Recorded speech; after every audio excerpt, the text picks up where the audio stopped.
Am I the asshole here for telling my mum she's dead to me if she mentors my bully? So my 16 male, mum, 40s, is a teacher at my school. Our school has a special elective you can take, which is being a teacher's aide during your elective period. It's mostly stuff like grading papers for them, making copies, mentoring, etc. It's pretty much always just the teacher's favorite student at the time. I found out at the beginning of the semester that my mum chose Dave, 17 male, to be her TA. Dave has made my life a living nightmare since middle school. He has bullied me mercilessly, both physically and emotionally, since the 6th grade. I don't want to get into everything he's done to me, but everyone is fully aware of it, including the school and my parents. There have been countless meetings with school administration and suspensions on his end, but it never stopped him. Since we've been in school, I haven't had to see him much, which is a relief, but the times that I do are always terrible. When I found out that he was her new TA, I was obviously very hurt and confused. I asked her why she would want to spend extra time with someone who made my life so terrible. She said that she had him in one of her classes, and that he really isn't such a bad kid, but he has a really terrible home life that she can't tell me about that makes him act out. For the record, my mum has always had a soft spot for kids who come from bad homes. I reminded her of all the things he had done to me, and she said that she understands, but he really needs help right now. I told her I get that, but why does it have to be you? We have a huge school full of teachers and staff who can mentor him. Why does it have to be you? She told me to stop being selfish and that some kids have it harder than I can imagine, and she's just trying to help. I was honest with her, and I told her that if she continued to have him as her aide, that she was dead to me. She was choosing him over me, and she would no longer be my mother. I would no longer talk to her the minute I turned 18. I was moving out, and she would never hear from me again. She rolled her eyes and said I was being dramatic, but after a couple of days of ignoring her, I was grounded. It didn't change my mind, and my dad tried to force me to talk to her. I still refused, so they took pretty much everything away from me one by one for the past few weeks. I no longer have my car, computer, guitar, and most recently my art supplies, and I have to come home from school and go straight to my room, and am not allowed out except dinner until I start talking to her again. They don't realize that this is just strengthening my resolve. I'm going to sit in this empty room every day silently until I'm 18, and they'll never see me again. My mum keeps coming in crying and begging me to talk to her, which makes me feel kinda bad, but she still won't remove Dave as her aide. Am I taking this too far? I just feel so betrayed. Update: I'm sorry I stopped answering everyone's questions. I just kind of freaked out when this blew up out of nowhere, and I almost deleted it a few times because I was scared someone at school would see it and recognize me. Everyone letting me know that it's not my fault helped a lot, so I felt less embarrassed about someone I know potentially seeing it. Nothing has really changed, but a lot of you made a good point that if I'm really going to go this route, then I need to come up with a plan for what I'm going to do when I get out. I considered the military like some people suggested, but then I remembered my school has a special trade program. You go to our school for half a day, and then spend the other half at our local community college taking trade classes. I think depending on what you are doing, you can get an associate's degree or whatever certifications you need by the time you graduate. I went to my guidance counselor during lunch today, and I told her that I wanted to switch to that program. She acted really surprised and asked why did I want to change now since I'm already taking AP classes and am on the college track. I told her that I didn't want to talk about it, but I would need to be ready for independence when I graduated, and this seemed like the best way. She said it might be too late to change this semester, but she would look into it for me and let me know. In the comments, Janet in Spain says, I just read your update, and the trades is actually a great way to go. You make money faster than a college graduate, and you don't end up in massive student debt. Trades are also transferable to anywhere. You can literally move to any city and get a good paying job. You could even go to another country. It would open up a whole different world for you. Sounds like a smart plan. Have you chosen a particular trade? HVAC, plumbing, or electrician would be smart choices. OP says, thank you. From what she said, the first semester you do a little of everything and decide what you like, and then choose from there. Honestly, I'm not sure what they even offer yet, but I could see myself doing something like electrical. Seaworthiness Dude says, since the school already knows about the problem, have you considered talking to a trusted teacher or a guidance counselor? I realize that these are her colleagues, however, I think they might be able to talk some sense into her. Her failing you reflects not only her inability to be a good parent, but also on skills that she needs as a teacher. I don't think you should suffer in silence. Shame her if you have to. Not the asshole, however, neither of your parents deserve to have a child. OP replies, she's got one of my teachers to pull me aside and try to convince me to forgive her. He said all that crap about only having one mum and whatnot. When he stopped talking, I asked if he was done and just left the classroom. As for other teachers, I don't really know who I could talk to. I'm a pretty quiet person, and I don't really form any close bonds with any of my teachers like some kids do. Lurker Q says, talk to a counselor. Tell them what happened and what a horrible person your mum is. Others at the school deserve to know what a piece of trash she is. OP says, I mean I could, but I just feel everyone at the school already knows the situation by this point, and the bullying was never taken seriously before, so why would this? I've had a lot of time to think about things recently, and I think it mostly just comes down to everyone not really believing that I can be a victim of bullying. I'm really not trying to victim blame or anything, but I don't think most people would imagine me when they hear bully victim. I'm big, somewhat athletic, and on the tennis team. I'm not popular by any means, but I have a close group of friends, who are all on my side by the way. I'm just really quiet by nature, and am not good at conflict. I think all the adults see this and think, well, he isn't really a bully victim. Not the asshole. If my mother would have done that to me, or one of my brothers, we would have treated her like a traitor. She puts her savior complex, or whatever this is, over your mental health. She is in addition to that disloyal to your family, you. Just ignore her and organize your life. Do good in school and leave her behind when you're old enough and independent.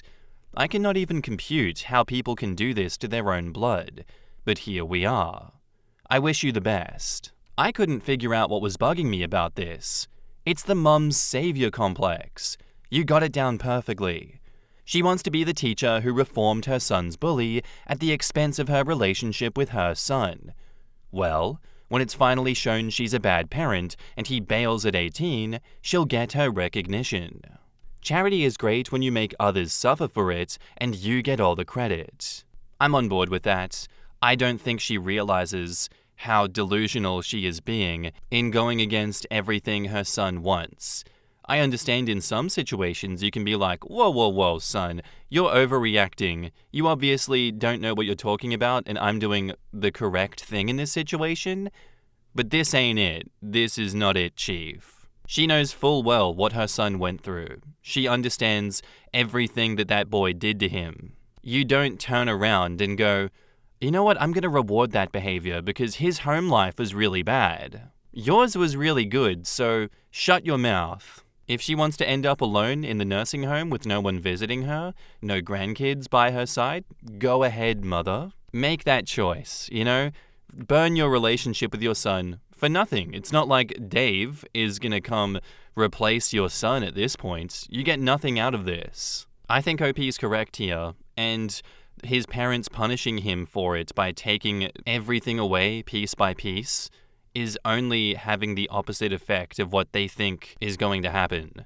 They are stupid and bad parents, and they obviously don't know their son.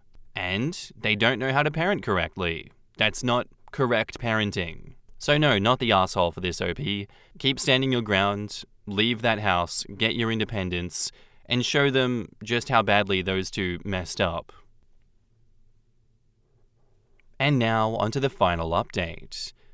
To everyone who said my mum was sleeping with Dave, you were right. Just kidding, y'all are weirdos and watch too much porn. A lot has actually happened since last week, and while nothing is really fixed, I think things are going in the right direction. On Friday, I got called out of class to the guidance counselor. When I got there, my mum and the assistant principal were there as well.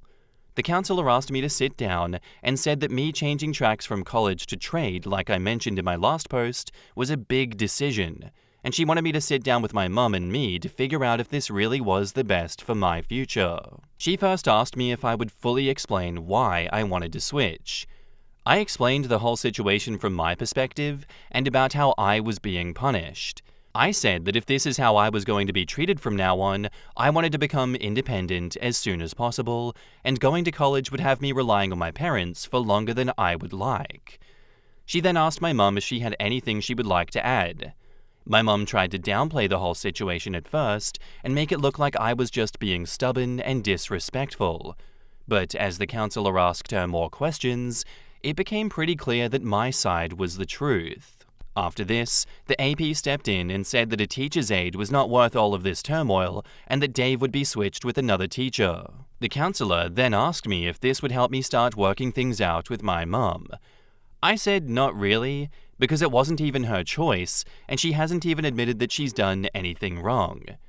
She then asked my mum if she was willing to apologize for anything that had happened. My mum gave a half-hearted apology where she said things had gone overboard and she never meant to hurt me so much. The counselor asked if I would like to apologize for anything as well, and I said not really, but nobody pressed me on it. The counselor then said about my transfer, it was too late for this semester. What she suggested is that my mum and I, and possibly my dad, should go to a family counselor for the rest of the semester. I would stay in my current classes, my parents would give me all of my stuff back, and we could see if we can come to some kind of peace before next semester. She then asked my mum that if after that I still had not changed my mind, would she accept the class changes? My mum said no at first because she wanted me to go to college, but I told her that she'd already failed me as a mother once. Please don't do it again. She got really quiet and said she would agree to it if that was what I really wanted. When I got home, all of my stuff was returned to me. I also started talking to my mum again. I just kind of felt like there wasn't a point to ignoring her anymore.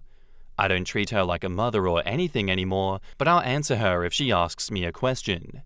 It just feels like, now that I have a plan, a lot of my anger is gone, and I just see her as a person who happens to live in my house. We haven't scheduled our first counseling session yet, but I don't see it changing much anyway. The damage is done, so I don't see myself changing my mind. That's pretty much it. I probably won't update again unless something crazy happens or something.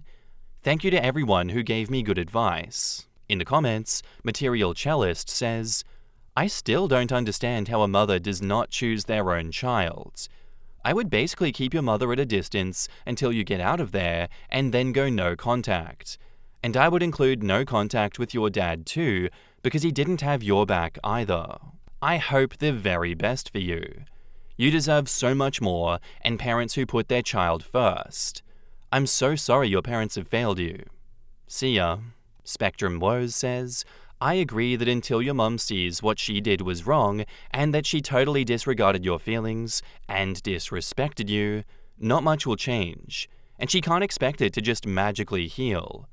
Your mum has some serious soul-searching to do.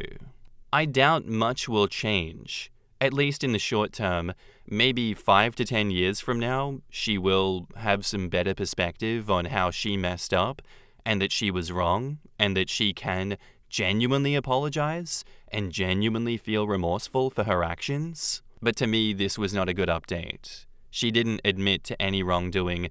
She was forced to be a better person by outside forces, by the school itself, and if anything, that just destroys the relationship between her son and her further. I once again say, she is a bad parent. She doesn't realize what it takes to be a good parent, and she will not put her own ego aside in order to be the parent that her son deserves. If she is alone in that nursing home, it will be entirely her doing. To you, OP, good on you for standing your ground and not letting her bully you into submission, not letting her gaslight you and make bullshit up that will convince others that, oh, actually, you're just overreacting, you have no idea what you're doing, you're just a kid, you'll understand later in life how the world truly works. Like, no, that's all some complete baloney, it's all bullshit. She is wrong. She will continue to be wrong until she has a change of heart, which I don't think will happen for a long time. Thank you for the story, OP. Thank you for the updates, and good luck with your future. Our next post is by user Gore Sharon, and it's titled, I, 21 female, set up a date between two friends, 29 male and 25 female.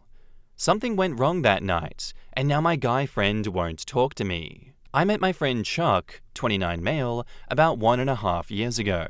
We were both a part of an online local group for single parents and eventually met offline with other group parents.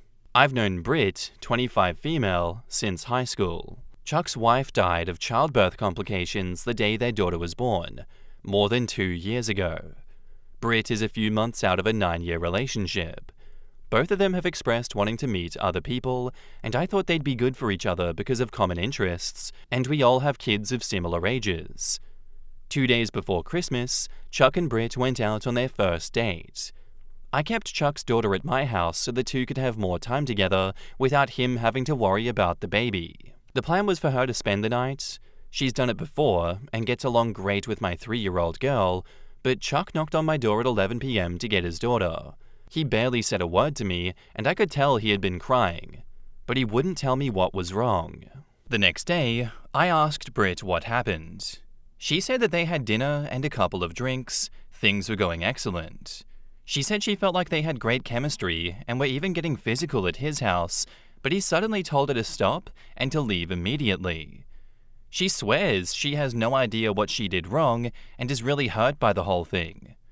I believe her because she's really sweet and social. I've never seen her do anything to piss anyone off. I tried to talk to Chuck at the same time to get his side of the story and see what went wrong. All he said was that he wasn't feeling it and didn't want to discuss it further. I didn't push it. But when I went to him to wish him a Merry Christmas a day later, I saw he had deleted me from his social media. I texted him instead and asked, "You okay?" But no response. I'm seriously hurt and don't know what to do. Chuck has become one of my closest friends, and our daughters are the best of friends too. I am really worried that this has something to do with his wife, and I want to apologize if he felt like I was pressuring him to date after her death. At the same time, I don't want to overstep boundaries and bother him when he's having a hard time. It's been over a week, and I'm worried and upset. In the comments, Chuck's daughter will be a constant reminder of his late wife. He still hasn't finished grieving and/or isn't ready to move on. Guilt about enjoying female company and getting physical contact will be huge. He would feel he has to hide his emotions from his daughter about his late wife. He has locked them away and is doing the same thing now. Give him time and let him know that you are there when he is ready. OP replies, I completely agree with you, and will be giving him plenty of space for a while before I try to talk to him again. Thank you. We've actually talked about the constant reminder thing. Little Chuck looks exactly like his wife, and apparently it's getting harder instead of better because of that. I kind of feel like a jerk for being offended by him not speaking to me. I can't imagine that pain. Beaver Vest says, it sounds like he's not ready to be dating, and he's displacing that guilt on you as you were the one who set it up with completely good intentions, and now he's feeling you're responsible for how he feels. My suggestion would be to wait it out. It could take some time, weeks or months. If you continue to contact him often, it'll only make it worse and push him away. I would let it clear. A couple of weeks, and maybe once more reach out with an apology again, saying your friendship and each other's daughter's friendship means a lot to you. If he cold shoulders you again, you need to move on. Unfortunately, life is a set of friendships that pass as our lives continue where they need to head. OP replies, that's what my gut was telling me. I just wanted to make sure that I was doing enough.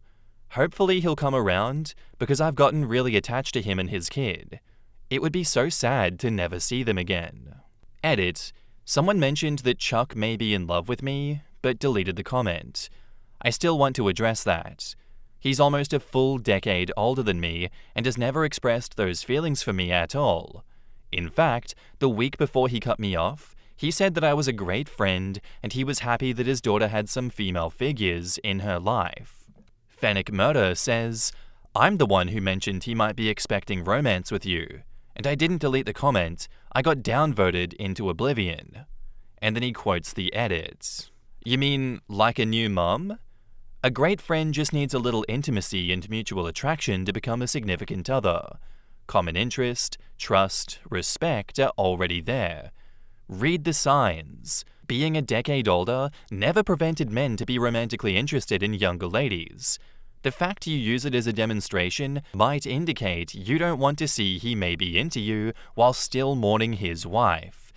That's perfectly legit, but people feeling rejected might try stuff like dating your friend and/or cut relationship. I'd say the biggest problem with the sub is that it's always one-sided, and people sometimes cannot be fully aware of the other signs and communication. It's still a theory. Back up to the post, edit 2. Thanks for all of your advice, everyone. I think I'll give it another week before I speak with him again. If he hasn't reached out by then, I'll tell him that I'm still here if he needs to talk, but I will continue to give him space if he needs that too. I'm almost 100% sure that this happened because of his wife's death.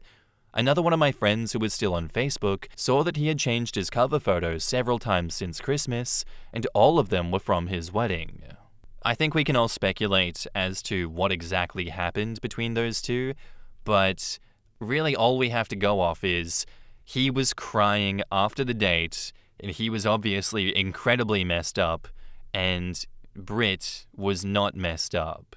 So something has gone wrong between him and Britt. Whether it be the wife, whether it be something else, I don't know.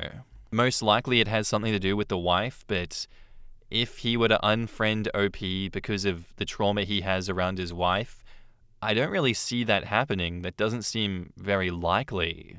I know it can and does happen, but you'd think he went and talked to someone about it and, vented and aired his frustrations, and then that someone could go talk to OP and be like, yeah, he was having a reaction over his dead wife and he doesn't know how to manage the situation and talk about it with you.